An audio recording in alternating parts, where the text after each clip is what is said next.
Salve lá, meus amigos, bem-vindos a mais um podcast Revitalize, uma parceria entre Revitalize Inspirando Igrejas e os estúdios Luz para o Caminho. O papo de hoje está sensacional. Fica aí, já já vai rodar a vinheta. Olá, Pastor Clésio. Bem-vindo, um prazer ter você com a gente por aqui. Hoje a gente tem a honra e a satisfação de receber o pastor Clésio Pontes, pastor da Igreja Batista Boas Novas de Jundiaí. Nosso papo hoje é sobre discipulado. Que bom que você está aqui, é um prazer ter você com a gente.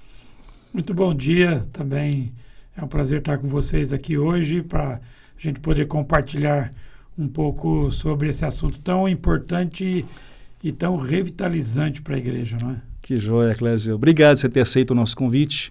É um prazer, de fato, uma grande honra ter você com a gente por aqui. Eu que agradeço. Ô Clésio, vamos aquecer os motores? Vamos. Conta um pouquinho para a gente da sua história. Quem é o Clésio? Como que é a sua jornada? Então, eu sou de uma família de 7 filhos, não é? E quando os meus pais conheceram a Cristo, eu não tinha nem 1 ano de idade. Então, a gente veio do interior de São Paulo, numa cidadezinha chamada Pederneiras, onde eu nasci, com menos 1 ano de idade, e fomos para Jundiaí, e ali nós fomos criados, né? E a bênção é que meus pais se converteram e discipularam seus filhos, né? E hoje, graças a Deus, os 7 filhos estão firmes com Deus, casados, os meus cunhados e cunhadas, né, estão na igreja, todos os netos dos meus pais na igreja, e agora já chegando a outra geração de bisnetos, né? Então nós fomos criados numa igreja, na igreja da qual eu sou pastor hoje, que antigamente era conhecida como Segunda Igreja Batista em Jundiaí, hoje Igreja Batista Boas Novas, e ali fomos criados. E quando eu tinha por volta de 19 anos, então eu senti o chamado ministerial, fui estudar na Faculdade Batista de Campinas, aqui, Campinas, né? Olha aí. Mas tinha um coração missionário e fui transferido para o Instituto Bíblico Peniel da Missão Novas Tribos do Brasil, onde eu terminei meu curso. Depois eu me tornei professor lá, fui missionário da Novas Tribos. Talvez alguns dos nossos ouvintes conhecem essa agência missionária que trabalha com indígenas, né? E aí eu acabei sendo professor do próprio instituto por mais 17 anos, coordenando o curso por 13 anos. Eu tenho que voltar um pouquinho, senão eu vou chegar em casa, eu vou levar uma exortação, né? Tenho que voltar, porque quando eu estava no início do seminário, então eu e Fran nos casamos, minha esposa. Nós nos casamos em 87, temos 3 lindos filhos, né? A Mariana, a Annelise e o Clésio Júnior. Clésio Júnior. E agora tem um neto, que é o Matheus. Ô Clésio, me fala 2 coisas aqui que você mencionou no seu resumo aí. Bem resumo. Você falou que seus pais discipularam vocês em casa. Com certeza. Como que foi isso? Dá alguns detalhes assim pra gente. Como é que rodou? Como é que foi essa dinâmica familiar? Se eu me emocionar, é porque está recente a partida deles, né? Minha mãe faleceu em 22 de janeiro, meu pai faleceu em setembro passado. E um homem e uma mulher simples, de poucas letras, né, mas estudiosos. Eu lembro até hoje. Minha mãe acordava 6h30 da manhã, e ela só saía do quarto perto das 9h. Lendo a Bíblia. Isso era diário? Diário. Orando, estudando. Ela era professora, mesmo sendo simples, ela era professora de escola bíblica dominical. Ela foi a vida toda isso. Então ela ficava lá. Mas como que minha mãe discipulava? Minha mãe e meu pai? Mais minha mãe, porque meu pai saía ao trabalho, minha mãe ficava com a gente. Então minha mãe era extremamente preocupada com as coisas espirituais, né? Então ela não perguntava para nós somente se você leu a Bíblia. Essa não era a resposta suficiente para minha mãe. Minha mãe perguntava: você leu a Bíblia hoje? Isso era diário. E para todos os filhos. Sim, mãe. Então eu quero saber o que você leu. Aí perguntava o que a gente leu e alguma coisa. E ela sempre fazia as orientações bíblicas orientações sobre aquilo que a gente estava lendo, né? Então, isso era diário. Para mim, isso é o início de um grande discipulado, né? De acompanhar. Na vida, no dia a dia, em termos de orientação, de correção, de cuidado, de ânimo, né? Esse negócio de faltar de igreja, mas nem pensar. Sem chance. Para a dona Orlando, sem pensar. Podia estar chovendo, não tinha carro, saiu 7 filhos, até que teve uma época que a gente morou na própria igreja, minha mãe, meu pai eram zeladores da igreja, mas teve época que a gente não morava e tinha a pé, podia estar caindo chuva de canivete, a gente ia para a igreja, voltava. Escola dominical, bíblica dominical, né? Era certeza que a gente não faltava, em hipótese alguma. Não tinha essa opção. E não era nenhuma questão, você fala, vocês eram obrigados? Não. Pelo contrário, aquilo se tornou uma coisa maravilhosa para nós, de dominical e de estar lá, de fazer parte. Minha mãe foi minha professora há muito tempo, né? Depois a gente vai mudando as classes e a gente vai para outros professores, mas minha mãe foi minha professora. Era parte da história da família, parte da cultura da família. Total. Fazer parte da cultura da família. E tanto é que, pela graça divina, né, na nossa família hoje, além de eu ser pastor, meu irmão gêmeos, eu sou gêmeos. Se você encontrar com alguém que me parece comigo aqui em Campinas ou em Jundiaí, porque ele vem muito para Campinas também, se você cumprimentar e não falar nada, não sou eu. Tá? É o seu irmão. É gêmeos idêntico. Então, meu irmão gêmeos é pastor também. Eu tenho um outro irmão, o Claudemir, que também é pastor. E tem missionários, netos missionários. Minha filha é missionária. A filha da minha irmã também é missionária. Meu filho está pleiteando o ministério. Então, tem um leque aí de efeitos que o seu Armando e a dona Orlando investiram na família. Você está falando, e eu estou pensando aqui o seguinte: a gente está começando a falar sobre discipulado, o nosso papo é esse, né? Mas é curioso a gente trazer à tona que o começo da nossa conversa passa exatamente pela realidade da família. Não há dúvida. E enquanto você está descrevendo lá a história da sua mãe, eu estou me lembrando da história de John Wesley, porque foram 19 filhos, alguns deles faleceram ainda na infância, mas ela tinha um cuidado talvez muito parecido com o da sua mãe, né? Diário com os filhos. E embora ele tivesse pai, mas parece-me que a maior influência no sentido do discipulado foi da mãe. E aí depois os frutos vêm na jornada de John Wesley, do próprio irmão dele, o Charles Wesley, enfim. Como é importante essa coisa da família participar do processo de formação espiritual, de discipulado na vida dos filhos. Não há dúvida. E a gente podia até aproveitar esse momento. Eu imagino que homens e mulheres casados que têm filhos vão assistir o nosso podcast. Olha, eu não sei de você, mas eu estou assustado da ausência que muitos pais estão dos seus filhos nesta questão. Eles estão terceirizando totalmente para a igreja essa parte de cuidado espiritual dos filhos. Então, levar a salvação, cuidado da vida cristã. Se o filho não está bem, a culpa é totalmente da igreja hoje. E não é, a igreja é apenas uma parceira. A igreja é uma parceira da família, mas a responsável principal é, sem dúvida, a família. Quem começa discipulando? Quanto tempo os pais passam com os filhos? Aliás, tem pais que mesmo em casa não passam tempo com os filhos. Então, cuidar dos filhos hoje é uma urgência nos nossos meios, né? Eu falei lá no nosso conversa, lá no primeiro fórum, né, que realmente está faltando da parte das famílias investir de forma pesada, porque o inimigo sabe, aliás, que não foi no Revitalize que eu falei, não falei numa aula que eu dei agora na minha igreja. As famílias estão perdendo a oportunidade de preparar os seus filhos para a nova geração, para a futura geração. Perde a nova geração, o inimigo influencia essa nova geração. Quando ele consegue essa nova geração, ele sabe que a geração próxima é dele já.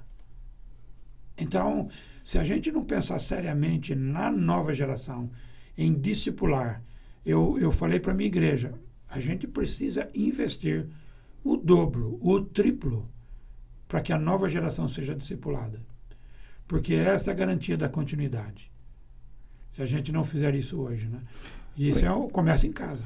O engraçado é porque, de uma certa maneira, a expectativa dos pais, e eu falo como pai, de uma certa forma, todos nós aguardamos o que a igreja vai oferecer para os nossos filhos.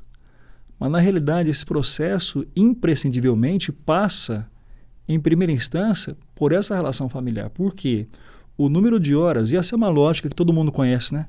O número de horas que uma criança, um adolescente e até mesmo um jovem passa no ambiente da igreja local é muito pequeno, comparado ao número de horas que você tem no que se vive dentro de uma escola e comparado no número de horas que se vive dentro do ambiente da família.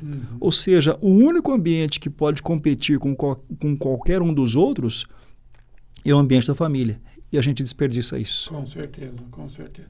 E às vezes, essa quantidade de horas familiar, os pais perdem mesmo. Os filhos ficam dentro dos seus quartos, enfurnados nos seus aparelhos eletrônicos, vendo que ninguém sabe o que se vê, e os pais acham que está tudo bem e não está. E que ano que você chega em Jundiaí? Quando eu fui para a obra missionária, eu fui fazer o curso, comecei em 85 aqui em Campinas, 85, 86, 87 eu fui para o seminário. Então, de 87 em diante, eu fui envolvido com missões pela Novas Tribos do Brasil, Missão Novas Tribos do Brasil, uma missão que trabalha com os índios. E Borges, eu achava que eu nunca ia sair de lá. Eu tenho um coração missionário, eu amo missões, a minha igreja é envolvida bastante com missões. Aliás, a gente pode falar discipulado na obra missionária, né? Okay. E a gente... Então, eu nunca imaginava que eu ia sair de lá, em hipótese alguma, né? E a gente ficou muito tempo com férias bem cortadas, né? Era 10 dias de férias e nunca foi um período longo. E todo trabalho traz desgastes físicos e emocionais, né? Então, nós também tivemos, especialmente eu e minha esposa, a gente teve mais minha esposa, que entrou até, infelizmente, com uma depressão, louvado seja Deus que ela já está totalmente livre. Mas ela passou por um processo bem difícil, aí a liderança da missão achou era melhor vocês ficarem um tempo fora, né? Aí nós viemos para Jundiaí em 2006. Aí quando nós viemos para Jundiaí em 2006, viemos para um cuidado de saúde, a igreja sabia, arrumou uma casa para nós ficamos lá. E a gente você não veio vocês não chegaram em 2006 para assumir a igreja de Jundiaí, então. Vocês vieram para cuidar da saúde. Cuidar. A gente já tinha vindo em 99 por um tempo desse, e aí em 2006 a missão falou, olha, vamos dar 1 ano para vocês de licença e tal. E nesse processo foi uma coisa interessante, porque foi exatamente a época que minha filha mais velha estava entrando na faculdade. Ou seja, a busca de uma faculdade, melhor dizendo. Então a gente achou, puxa, uma coisa boa, a gente vai poder dar um suporte melhor para ela, né? E aí conseguimos. Aí, depois de 1 ano, mais ou menos, 1 ano, a Mariana estava entrando na faculdade, né? E aí começava o processo da Annelise. Eu pedi para a missão, 1 ano e meio, desculpa. A missão me deu mais um tempinho só para ajudar agora a minha outra filha. O Clésio Júnior já tinha uma distância um pouco maior. E aí a missão falou, então faz o seguinte, vocês ficam aí o tempo que vocês acharem, quando vocês quiserem, vocês voltam. E houve um desligamento da missão. Quando a minha igreja ficou sabendo que eu fui desligado da missão, me grudou. Falei, fica aqui então, aí. Fica como pastor auxiliar. O querido pastor Jonas Machado era o pastor daquela época e fiquei ajudando o pastor Jonas Machado 2006, metade 6, 7, início de 2008, mais ou menos, eu comecei. E fui desenvolvendo trabalho com ele lá.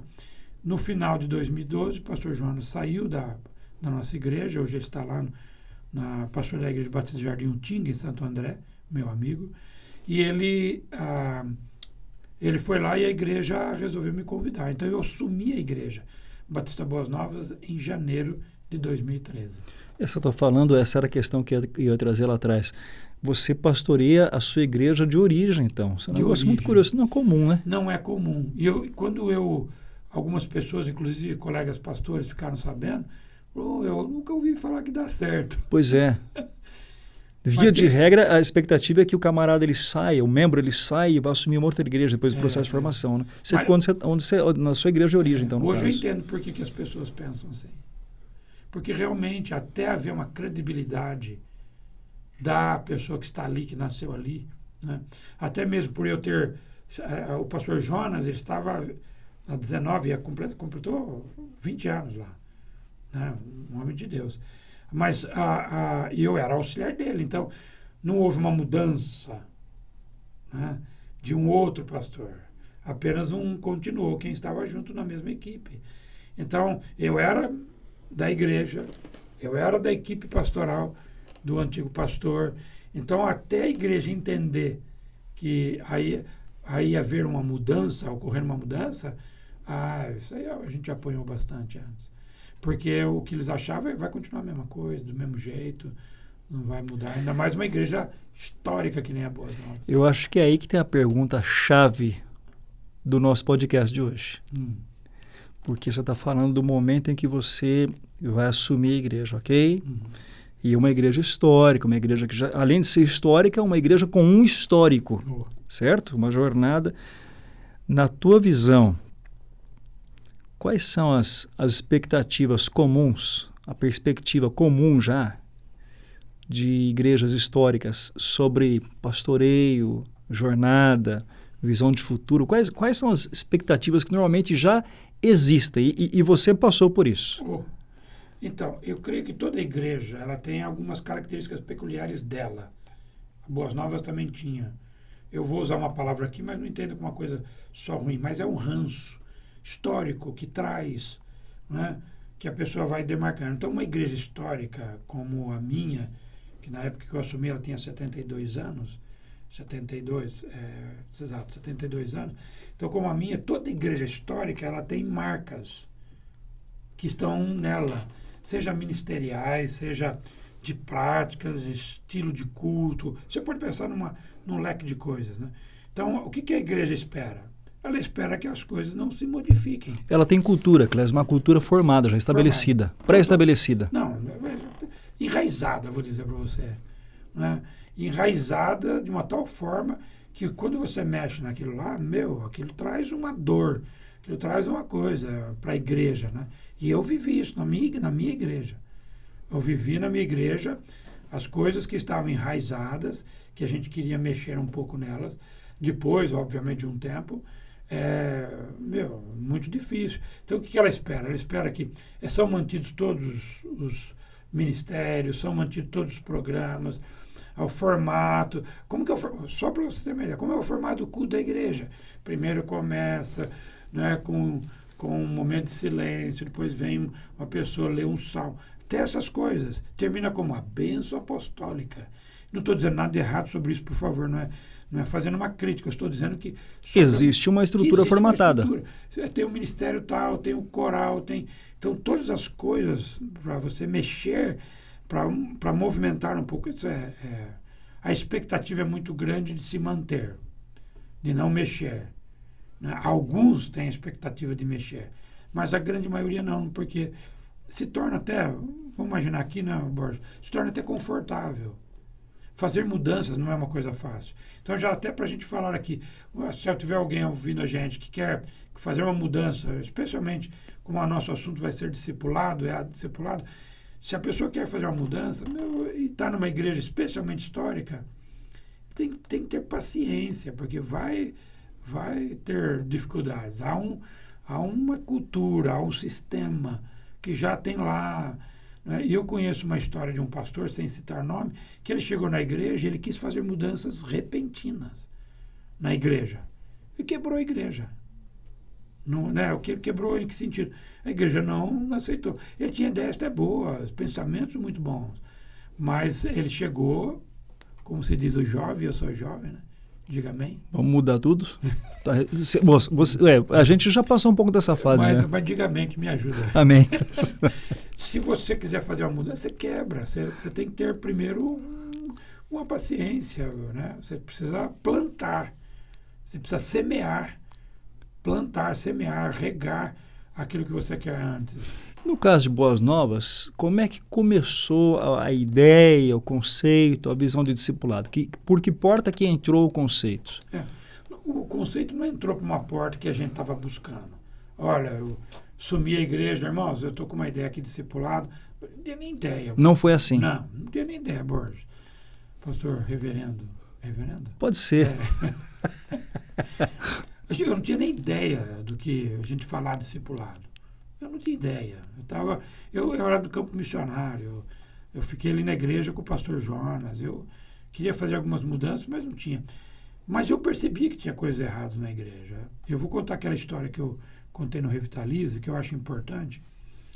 Quando eu cheguei na igreja, eu não sabia o que estava lá. Logo no primeiro mês mesmo. Foi literalmente no primeiro mês. Nossa igreja tinha acabado de terminar em cima. Terminar não. Deixar local acessível para culto. Um prédio. Até hoje não terminou o prédio. Mas construção é assim, né? E a gente estava lá em cima, e lá a parte de baixo, que hoje tem todo construído, era tudo terra. Eu estava lá embaixo, olhando, tinha um salão à direita, olhando. Encostei no muro do fundo, estava tendo ensaio do louvor em cima, tinha janelas no fundo, minha igreja tem o pé direito bem alto, janelas do fundo. Quando eu vi o barulho do som saindo lá.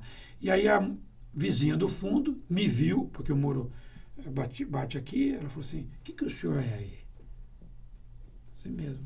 Eu falei para ela assim, bem, sou o pastor da igreja, acabei de assumir. Tinha acabado mesmo, era aquele mês. Falei, o senhor está ouvindo esse barulho aqui em cima? Eu falei, eu estou. Falei, então, ó, a gente não consegue ficar em casa. A gente não consegue ficar dentro de casa. Se a gente sair da rua, porque você imagina, o fundo da casa dela dá para o fundo da igreja. Se a gente sair lá na frente, lá na rua da frente, não dá para conversar também. O nome dela, Dona Neuza. Eu falei, Dona Neuza, a senhora fica tranquilo que eu vou resolver isso.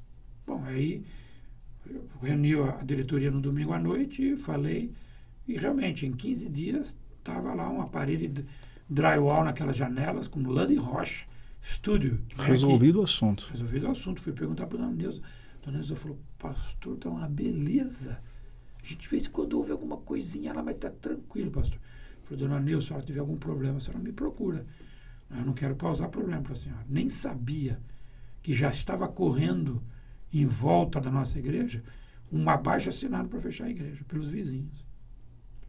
Bem, aí o seu marido dela perguntou se podia usar o terreno da minha igreja, da nossa igreja, para ele construir uma cozinha encostada com o muro da igreja.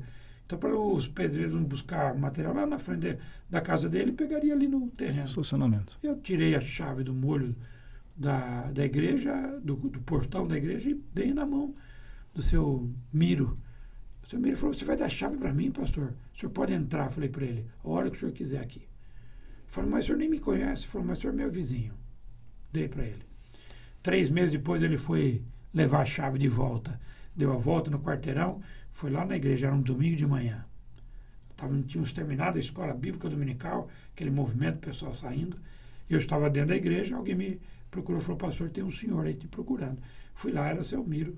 O seu Miro falou, vim devolver a chave. Muito obrigado, pastor. Falou, Miro, que legal, que deu tudo certo e tal. Você já entra aqui para você conhecer aqui dentro. Falou, eu estou de bermuda. Falou, não tem problema, um dia eu também vou entrar de bermuda aqui. Hoje não. Hoje não. E entrei aqui com ele na igreja, ele olhou o prédio e falou, pastor, está ficando muito bonito, mas que lugar grande e tal. Ele usou a frase que mudou os meus pensamentos naquele dia. Ele falou assim, eu moro há 40 anos aqui no fundo, hoje é a primeira vez que eu entro na igreja. Eu pensei, Senhor, o que nós estamos fazendo aqui nesse bairro? Os vizinhos não conhecem a gente. Eu conheci um vizinho, que eu já conhecia quando era criança, eu morava, meus pais foram zeladores ali do prédio, quando era o prédio antigo, foi demolido, e aí foi construído esse que é hoje. Tinha um vizinho da frente que eu brincava na casa dele, quando pequeno, com os filhos dele. 50 anos, ele nunca entrou na igreja. Eu falei domingo à noite para a igreja. Falei, irmãos, alguma coisa está errada na nossa vida, na nossa história. O que nós estamos fazendo nesse lugar? Se o homem mora aqui há 40 anos atrás, e outra, nunca nem entrou, nem conhece, nem sabe nada da igreja, qual é a falta que a igreja vai fazer se ela fechar? E eu convoquei a igreja, nós vamos orar para ver o que Deus quer fazer. Reuni a diretoria. Não tomou decisão, vamos orar só. Não. Falei para a diretoria, tem uma outra forma de fazer a igreja que a gente não está sabendo. Vamos orar. Então, o ano 2013, com essa história, com essa experiência, foi um ano de oração, de busca de Deus. Senhor, mostra para nós, Senhor. E foi um ano, Borges, que eu levei de todos os lados. Eu apanhei de todos os lados. Chumbo grosso, de todos os lados. Todos os irmãos vinham perguntar para mim, o que o senhor vai fazer? O que está acontecendo? E agora? O que está acontecendo aqui? O senhor não vai fazer nada, o senhor vai fazer nada. E eu estava querendo saber de Deus, o que o senhor queria para a nossa igreja. Uma igreja de 72 anos, que estava eu conto na próxima etapa, mas estava em queda, e perguntar o que nós vamos fazer. Eu falei, Senhor, o senhor tem que dizer para nós. A igreja em declínio. Declínio. 72 anos, ela estava, depois eu conto, mas ela estava com... chegou a 220 membros uma época, mas naquela época tinha 136. Saúde totalmente prejudicada, vitalidade indo para o espaço. Não tinha vitalidade. Não tinha. Então foi assim, aí que nós, orando, conhecemos o Campanhar, Josué Campanhar. Ele entra na história aí. Mas quando nós fomos conversar com ele falamos, queremos o discipulado, você não quer? Nada disso. Nós queríamos terminar a construção. Era terminar a obra. A gente achava que terminar a obra ia dar tudo certo. Josué chegou para dar uma espécie de uma consultoria, foi isso? Foi exatamente, consultoria ministerial, que é chamado. Muito bom, a Revitalize faz isso também, não sim, faz? sim. Eu aconselho todos os pastores que estiverem nos ouvindo, faz uma consultoria, faz uma avaliação, fazer uma autoavaliação, uma avaliação da sua própria, do seu trabalho, da sua igreja, do que você quer, de onde você quer, o que você quer fazer. Foi fundamental. Mudou a história da Boas Novas. Mudou a conceituação, a visão de ser igreja, de como reagir à realidade ao seu redor, à cultura? Olha, para mudar antes, para eu pegar uma caneca aqui, irmãos, vamos mudar essa caneca aqui, nós vamos pôr aqui, tá bom? Eu precisaria fazer uma assembleia com votação de tal, você está entendendo? A gente não podia mexer em nada, tudo era, não, mas você não pode, sempre foi desse jeito, pastor. Você não pode, e tinha um púlpito antigo lá que todo respeito, eu achava feio, mas tinha que manter aquele púlpito. Teve uma pessoa que pegou o púlpito, fez uma restauração no púlpito, ficou bonito, Elião. Mas eu estava lá, não podia mexer em nada. Estrutural, ministerial, nada. Era eu acho que a consultoria, obviamente, não apontou exatamente o caminho, mas ela despertou para o discipulado.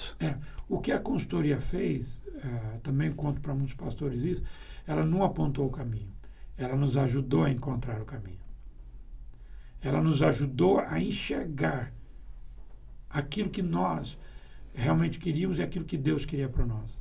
Então foi o ano de 2014, nós começamos a consultoria, foi o ano inteiro, 2014, né?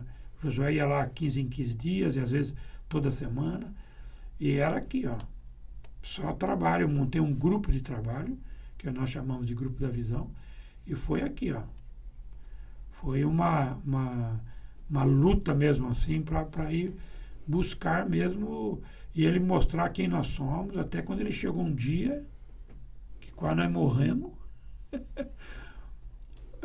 que ele disse o seguinte para nós, olha, depois de fazer vários... Isso era mais ou menos, nós começamos em março de 2014, terminamos a consultoria em março de 2015.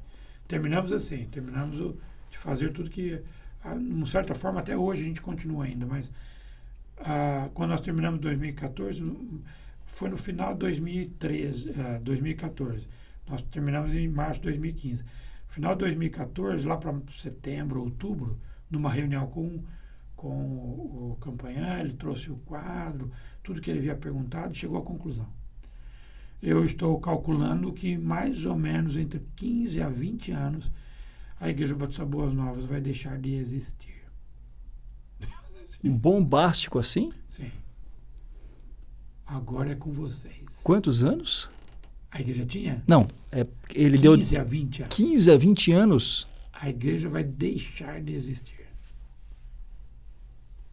Tchau, é com vocês agora. A partir desse mês, setembro, outubro, nós começamos a construir. E aí que entra o discipulado. E por que ele disse, nós vamos entrar aqui, mas por quais os fatores, pelo menos 2 ou 3, por que ele disse que a igreja iria deixar de existir em 15, 20 anos? Foi simples, ele apresentou simples. Aonde estava o nosso foco? O que nós estávamos fazendo? A gente estava tentando apenas manter. Segundo, a estatística de crescimento da igreja não era crescimento, era decréscimo. A igreja não estava perdendo gente. A nova geração sumiu da igreja. Então, por esses fatores, você percebia, quem que vai substituir os que estão lá? Quem vai dar continuidade? O foco da igreja é manter o que tem. Manter o que tem não está sustentando a igreja. O engraçado você está falando esse momento com Josué, né? Essa informação ela é importante e ela é essencial e ela tem que ser bem administrada. Ninguém gosta de ouvir a verdade, né? Mas a igreja ela tem muito mais facilidade. Estou falando igreja, nós, né? Nós, pastores, líderes, enfim.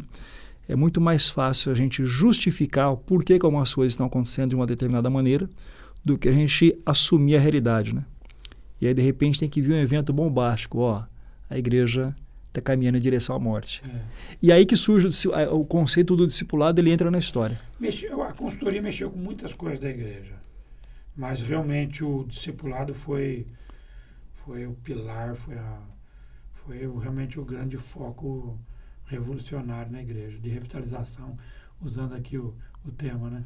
Foi revitalizante na igreja, revitalizante. Clésio, em termos práticos, o que aconteceu daí? Como é que vocês operacionalizaram isso? Como é que vocês organizaram? Aí vocês, enfim, entenderam a necessidade, a importância depois de um tempo de oração, dessa conversa com Josué, desse tempo de consultoria ministerial. Tá, mas vamos falar de prática. Okay. E aí, o que aconteceu? Então, em março de 2015, nós fomos começar o processo de discipulado. O processo não foi simples. Né? Por que não foi simples? Porque todos nós, inclusive eu, pastor, todos nós tínhamos receio e medo. O que vai acontecer? Como vai ser isso? Será que isso aqui vai dar mesmo? Havia um pouco de dúvida. A gente tinha a convicção de que era o caminho. Isso tinha. Mas a convicção não tirou o receio e o medo do que a gente do que ia esperar em termos de retorno. Mas, Borges, foram nas primeiras reuniões nossas de discipulado. Eu peguei aquele grupo de visão que trabalhou com Josué durante esse ano 2014, início de 2015, falou, vamos começar com a gente, antes de eu pegar e lançar para a igreja. Eu comecei a pregar na igreja. Sobre discipulado. Muito, mas muito. Essa é uma coisa importante. Então, primeiro, esse grupo que estava trabalhando com a gente, junto com o Josué, comprou a ideia. É isso mesmo que a gente tem que fazer. Vamos. Estava todo mundo convicto, com medo, mas convicto. E aí eu comecei também a pregar para a igreja. Ou seja, você começou a fomentar. Mas muito. Eu tenho séries, eu tenho mensagens. Às vezes a mensagem não era o foco do discipulado, mas tinha um ponto lá, um assunto. Opa, vamos trazer aqui de novo o assunto discipulado. Então eu falei muito. E a igreja ficou sabendo que eu estava discipulando um grupo. E eu fiz questão de saber, que a igreja soubesse disso. Né? E eles sabiam, toda semana, toda quinta-feira, eu estava com esse grupo lá na igreja, discipulando. E nós fizemos esse processo usando o livro Formação de Discípulo, né? Que foi fantástico, foi abençoador na vida. Foi a referência, o livro. Foi na vida das pessoas ali, daquele grupo que trabalhava comigo. E quando esse grupo estava terminando de a gente falar sobre discipulado usando o livro Formação de Discípulo, do Kate Phillips, eu falei para eles, agora é hora de vocês. Eles falaram, o quê, pastor? Agora vocês vão discipular. Não, a gente não, pastor. A gente não consegue. Aí começaram a falar, não, lógico que vocês conseguem, Deus vai dar capacidade para vocês. Não, pastor, não dá. Dá. Aí eu fui animando cada um deles, todos eles. Cada um vai pegar uma pessoa na igreja que a gente ia indicar mesmo para ser estratégico, né? E vocês vão fazer a mesma coisa que eu fiz com vocês, vão fazer com... Pastor, a gente não consegue. Consegue. Estou aqui para ajudar, vou ajudar vocês. E aí eles começaram a fazer. Borges, é impressionante o resultado. Antes deles terminarem com o grupo, com a pessoa com quem eles estavam fazendo, eles vinham falar comigo. Todos eles. Pastor, isso é demais. Isso é fantástico.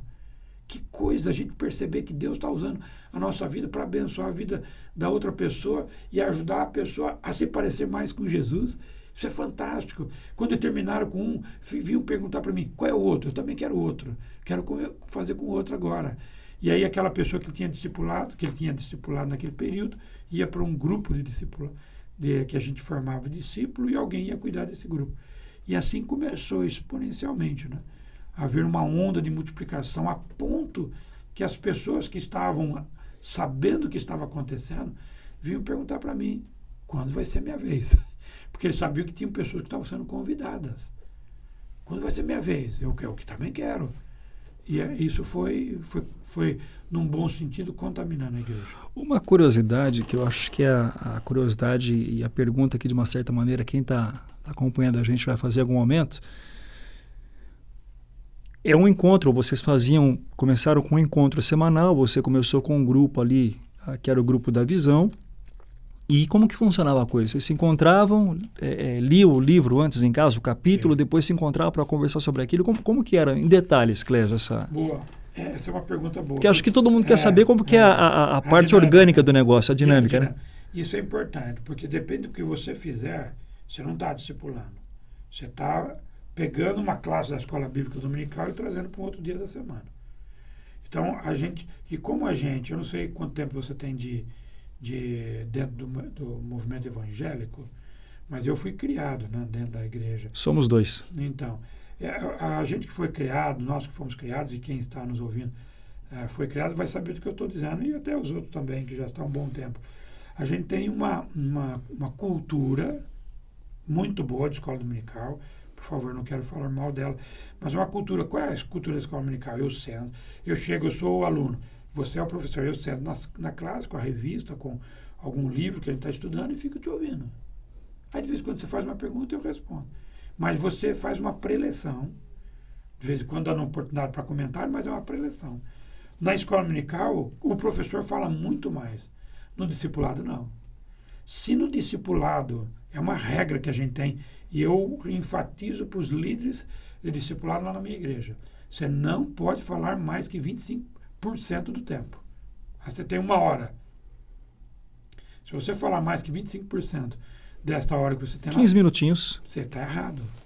Então, o discipulado ele é desenvolvido através de conversas, de trocas de informações e perguntas. Por exemplo, quando a gente começou com o livro, eu sabia disso. Eu falei, como que eu vou fazer com ele? Tem um livro. Todo mundo tinha, todo mundo ia ler em casa antes da gente vir conversar. Aí eu comecei a criar um material para mim com perguntas. Então, eu fazia perguntas dentro do capítulo, do assunto, para que os outros pudessem falar. Então, eu não chegava falando. Eu chegava perguntando. Porque o pessoal já leu o material antes. E deu tempo de refletir sobre. Aí eu fazia perguntas para ouvir as opiniões. E naquelas perguntas, respostas, e todo mundo falando do grupo, e eu fazia questão de ouvir respostas de todo mundo. E aí a gente trazia para a prática da vida da pessoa. Seja na vida no casamento, na vida no trabalho, na escola, na faculdade, no dia a dia. Então, o discipulado, ele além de compartilhar, ele é reflexivo, ou seja, tem que trazer para a vida, a ponto de a gente trazer um desafio para a próxima do nosso encontro. Eu quero que você pense nisso e ver o que vai fazer diferença na sua vida para você compartilhar com a gente. Isso era fantástico. De a gente ver aquilo aplicado na prática, na vida da pessoa. Né? Teve um assunto uma vez, não foi do livro Formação de Discípulo, teve um livro que a gente estudou sobre perdão. Borges, você precisa de ver. Quando a gente estudou sobre perdão e a gente pondo isso em prática, e pessoas com mágoa dentro da família, casamento, família, irmãos, né? Que toda família dá uns pipocos de vez em quando, tratar isso, você tem que ir lá resolver. Eu vi pessoas, nada de coisa de voltar à vida passada, não é isso, mas de uma irmã da nossa igreja que ela tinha um problema seríssimo com o ex-chefe dela, a ponto que aquilo aflorava na sua vida. E ela expor isso, e ela contar isso, contar em lágrimas, e Deus tratar isso na vida dela. O que você está falando é de uma importância tão grande que Jesus, ele faz um negócio que a gente às vezes não se atenta muito, né? Mas quando você olha para o ministério de Jesus, tem alguns eventos que são eventos discipuladores ou que fazem parte da jornada, e eu vou citar alguns casos que eu estou me lembrando, que eu acho que compõem o começo da jornada. Então, você está falando do discípulo poder falar e o discipulador poder ouvir, né? E nós precisamos ouvir o nosso coração, né? Então, naquele caso do cego de Jericó, Jesus faz uma pergunta, no mínimo, intrigante, né? O que queres que eu te faça? Ele não sabia qual era a necessidade, mas aí quando o sujeito responde assim, eu quero ver, é o ponto nevrálgico da vida do camarada. Naquele caso da mulher samaritana, né? Então, vai buscar o teu marido. E aí ele deixa no ar, né? Então, são esses momentos de conversa, de questionamentos, de ponderações, que trazem questões da vida para serem resolvidas, sobretudo com Deus. E eu acho, e você pode talvez confirmar isso aqui para a gente, que esse é um processo de maturação na vida do discípulo, né? Ou seja, o indivíduo poder pensar e poder dizer o que ele está sentindo no coração dele, e não simplesmente sentar e ouvir e dizer, não, mas... E até esse processo de começar o discipulado e a pessoa falar, não é uma coisa assim de uma hora para outra. Então, você começa a fazer e as pessoas são tímidas. E outra, ela vai abrir o coração. Até para ela abrir o coração, ela tem que se sentir segura para fazer isso. Dentro do ambiente onde ela está. Então, para ela... Desculpa. Para ela fazer isso, não pode ser de uma hora para outra. Tem que mostrar, né? Mostra a caneca, por favor. Não pode ser de uma hora para outra. Tem que esperar um pouquinho. Então, isso vai com o tempo. Então, não é a primeira, segunda, terceira reunião, vai indo com o tempo. Você tem uma ideia? Uma experiência que eu tive lá num dos grupos que eu comando, a gente tinha um material para estudar aquele dia, compartilhar, né, que todo mundo ia falar, como a gente falou agora, o discipulado é um compartilhamento. Mas aquele dia, você pensa num dia que a gente não falou nada do que estava programado. Nós chegamos lá e começamos a conversar e o irmão começou a abrir o coração de um problema que ele estava passando e de repente o outro também começou, aí o outro também começou, o outro também começou. E aí, quando todo mundo percebeu que as pessoas, os outros perceberam que as pessoas estavam abrindo o coração, estimulou todo mundo a fazer a mesma coisa. Borges, nós passamos 1h30 chorando. Juntos. E orando. Orando e chorando. Nós passamos 1h30 ali. Nós não abrimos o material. Nós oramos e choramos uns pelos outros. Isso é discipulado. Discipulado é cuidar da pessoa. Como que eu vou cuidar de alguém se eu não dou oportunidade para ela falar? Isso é formação espiritual. Formação espiritual. Como que eu vou poder ajudar alguém se eu não dou oportunidade para ele? A gente é impositivo. A gente não pode impor. A gente tem que ter a oportunidade, a transformação, ela não vem... Como que Jesus invade a nossa vida? Não. Há um relacionamento, precisa haver relacionamento. Discipulado é relacionamento. Quanto tempo Jesus demorou para discipular os seus discípulos? Jesus, nós estamos falando de Jesus, o mestre dos mestres. Ele passou 3 anos com eles. Passou um tempo ali para caminhar, para conhecer, para mostrar. A gente não pode querer uma mudança de uma pessoa de uma hora para outra. Nem nossa, nem deles. E precisa ver se compartilhar. A gente começou lá, quando alguém vai entrar no discipulado, a gente chama de pré-discipulado. A gente primeiro quer saber o quanto que ela quer. Só porque todo mundo está fazendo, eu vou entrar também. Então a gente dá algumas orientações, né? Então você conversa com a pessoa, você quer o discipulado, então você vai começar a bater um papo comigo sobre sua vida devocional. Né? Você lê a Bíblia? Mas não lê. Então, começa a ler agora. Você vai ler, daqui uma semana a gente volta a conversar, a gente vai falar um pouquinho sobre o que você leu. Para ele começar a sentir o que é discipulado e o que vai requerer da parte dele. Mudanças significativas. Tem um comprometimento a ser estabelecido. Exato. E a gente precisa saber o quanto que ele está comprometido a isso.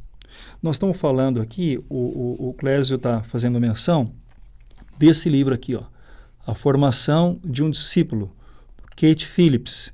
Esse livro é um livro simples, fácil de ser lido, Prático. Fácil de ser digerido, prático, e esse é o livro que ele está fazendo menção, da editora Vida. E cirúrgico. Também, né? Bem cirúrgico, ele vai no ponto. Agora, se eu puder dar outra dica, eu vou fazer menção de um outro livro, que é esse aqui, ó, Conversão e Discipulado, do Bill Hull, da Thomas Nelson. Vale a pena dar uma olhada. É uma leitura não tão simples quanto o do Kate Phillips, um pouquinho mais indigesto, entre aspas, né? Precisa mastigar um pouquinho mais, um pouquinho mais pesado, e bem amplo, falando sobre conversão e discipulado. Mas são duas leituras que vale a pena. Você falou do conceito da fomentação junto à igreja, da igreja ir mastigando e absorvendo. Eu penso que para o pastor seja necessário ter leitura, Clésio. Ou seja, o camarada ele tem uma amplitude na visão do discipulado. E para ter essa amplitude, claro que precisa ter experiência, precisa viver isso, né? Mas também precisa ler, né? Precisa ganhar visão amplificada sobre o assunto a partir de leitura, né? Leitura, obviamente a principal é a Bíblia, porque a Bíblia é o nosso exemplo de discipulado. Leitura, busca. Se o pastor, uma boa coisa até que você falou, se o pastor não tiver convicção, o discipulado não pode começar por uma outra pessoa. Tem que começar pelo pastor.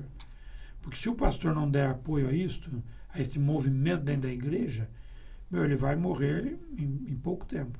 Então, o pastor, liderança da igreja, tem que dar apoio ao discipulado. Agora, eles não vão dar apoio se eles não tiverem convicção. Então, começa realmente com uma convicção do pastor, que vem através de estudo, leitura bíblica, ler bons livros do assunto. Tem aquele livro do Campanhar, que é O Discipulado que Transforma, Sim. que é muito, muito bom. Nós usamos ele lá. Tem o Tiago Farias, o Tiago, que trabalhava com Campanha, escreveu um livro muito bom sobre discipulado, muito prático também, igual o Kate Phillips, muito bom também. Que conselho que você daria para quem está pensando em dar o primeiro passo no que diz respeito ao discipulado junto à sua igreja? O pastor que vai começar um processo de revitalização, que está buscando, que conselho pontual que você daria, Clésio? O primeiro tenha paciência. Não queira fazer mudanças drásticas. Não queira chegar e fazer mudanças. Segundo, se prepare. Tenha fundamentos bíblicos sobre o assunto. Veja, como você falou agora, leia os livros. Trabalhe com um grupo. Não queira levar para a igreja aquilo que você não tem um grupo junto com você. Eu falo para todo mundo, se eu sair da Boas Novas, da Igreja Batista Boas Novas, a igreja vai continuar com o discipulado. Porque o discipulado não é a minha visão. É cultura da igreja agora. Agora é a cultura da igreja. A igreja sabe da importância. Então a igreja vai continuar. Se entrar um pastor e falar, não quero mais discipulado, vai sair. Vão dizer para ele que não vai rolar. Aqui não é o seu lugar. Porque a igreja comprou, a liderança comprou, a juventude comprou, os adolescentes compraram. Todo o segmento da igreja comprou a ideia. Sabe da importância. Estava conversando ontem com um líder de casais da igreja, né? Quando ele estava apresentando um programa de trabalho para mim lá, que eles estavam querendo fazer. Aí eu olhei no material, ele estava pondo papel na mesa, eu olhei assim, fiquei tranquilo, porque eu vi lá discipulado. E é um casal novo na igreja, não é um casal histórico da igreja. Ele está na igreja aí uns 2 anos, 3 anos. Ele, discipulado, já entendeu. Ou seja, o discipulado não é um departamento, não é um ministério. Não é uma ferramenta. Não é uma ferramenta, não é um ministério da igreja, não é de um grupo, é da igreja. É a visão da igreja. É cultura. Cultura da igreja. A Igreja Batista Boas Novas é uma igreja que se preocupa em ter discípulos e não membros. Clésio, obrigado por esse tempo. Imagina. Obrigado por ter aceito esse convite. Eu tenho certeza de que foi um tempo especial para quem está acompanhando a gente. Que bom que você esteve com a gente até esse momento. Muito jóia a sua presença e eu espero que esse programa tenha sido uma bênção para você, para o seu ministério e para a sua igreja. Até o próximo episódio.